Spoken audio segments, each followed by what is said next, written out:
मैयाजी दीप्योनी छब्यो थाणो आंगणियो मैयाजी दीप्योनी छब्यो थाणो आंगणियो मैयाजी एक डावरिया रे कारीणे मारी सासू मां बोले घना बोले वो जामणे मारी एक डावरिया रे कारीणे मैयाजी दीप्योनी छब्यो थाणो आंगणियो। क्योंकि लोग पे बदली है कि जब कोई लड़का लड़की नहीं होता है घर में तो वो माँ की आराधना कर रही है इसलिए कि मेरी सासू माँ मेरे को बार बार बुलाने देती है कि अभी तक तेरा बेटा बेटी नहीं हुआ है और उसको लेकर के ये गीत बड़ा सुंदर है जो लोग की विकसित कर रहा है। अब इसके साथ ही क्योंकि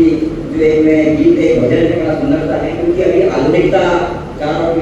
आलोचना की बात कर रहे हैं हम गुण और दोषों की चर्चा कर रहे हैं और एक प्यार का भजन आपको सुना भी होगा जिसमें कहीं भी हम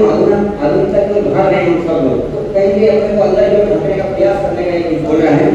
तो मैं प्रयास करूँ गाने